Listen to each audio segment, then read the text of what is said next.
pour ce troisième Ciné Qua Non, j'ai décidé de vous parler d'un film chilien dont le titre me convient tout à fait. Une femme fantastique. Bon allez, critique et résumé dans 3, 2, 1. C'est l'histoire de Marina, une jeune fille qui vit une belle histoire d'amour avec Orlando, de 20 ans, son aîné. Mais lorsqu'Orlando meurt subitement, la famille du vieil homme découvre alors pour la première fois le visage de Marina. Mais parce qu'elle est transgenre, il la rejette totalement et voit en elle le vice absolu. Mais Marina va alors se battre pour prouver qu'elle est une femme forte et digne, quoi qu'ils en pensent. Ça va pas se passer comme ça, mon enfoiré. J'ai pas perdu mes couilles pour autant. Alors que vaut le film? Réponse. Un premier point enthousiasmant du film est le rôle de Marina, interprétée ici par une vraie femme transgenre. Merci. Ce qui nous change un petit peu des acteurs non transgenres à qui on confie ce genre de rôle habituellement. Autre point positif, le réalisateur évoque la dualité de ce personnage par certaines mises en scène plutôt inspirées. Comme ces scènes de miroir où elle est confrontée à son reflet. Ah putain, j'oublie tout le temps. Et par cette jolie scène sur le trottoir où elle tente de marcher face à un vent violent qui la ralentit et qui est à l'image de cette société hostile et discriminatoire. Oh mon Dieu, c'est profond. Un des points négatifs du film, c'est que certains personnages comme la famille ou les flics sont vraiment caricaturaux et très méchants. Par exemple, le fils d'Orlando, qui a vraiment du mal à accepter la liaison entre Marina et son père, est juste un véritable connard. Franchement, leur première rencontre peut se résumer à ça. Et toi, t'es quoi au juste? Un homme? Une femme? Un animal? Ça ne se voit pas? Et l'opération là, tu l'as faite? Ça ne se demande pas. Et quoi? Tu baisais mon père, c'est ça? Ça ne te regarde pas, mais oui. D'autres questions?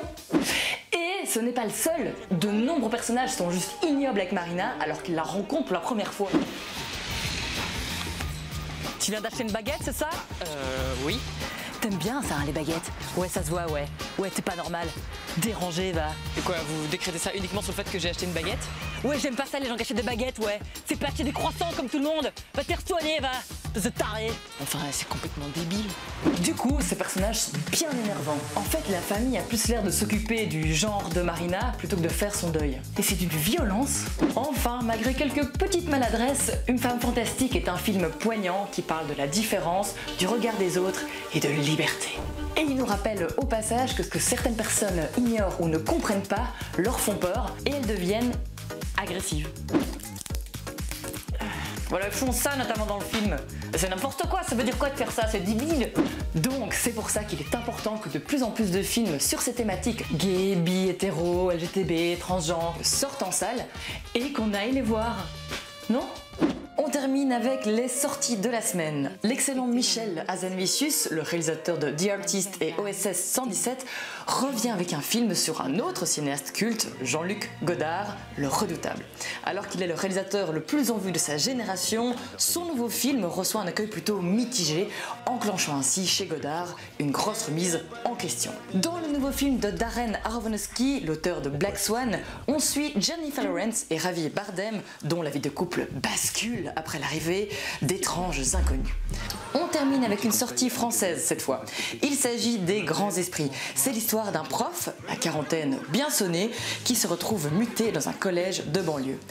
Un film lisse et bourré de bons sentiments, ou plutôt un film avec de l'humour bien gras, réponse en salle ce mercredi.